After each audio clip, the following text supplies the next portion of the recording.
the topic of my speech is the importance of prayer. Prayer is the second pillar of Islam. It's one of the most important pillars of Islam. Dear friends, despite prayer being so important, it is the second that many Muslims do not pray or fix the conditions of the prayer. It is part of increasing our service in the Islam to strengthen our relationship with Him.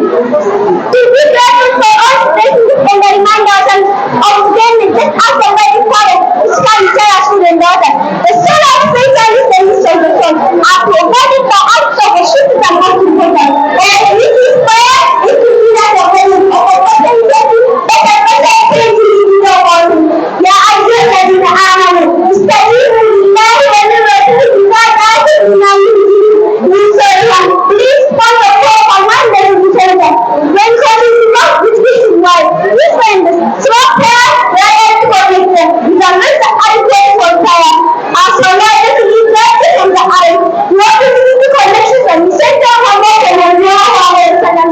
When any of you stands to pray, he is communicating this is the solid incarnation to how he speaks to him. Don't get this relationship that between the creator.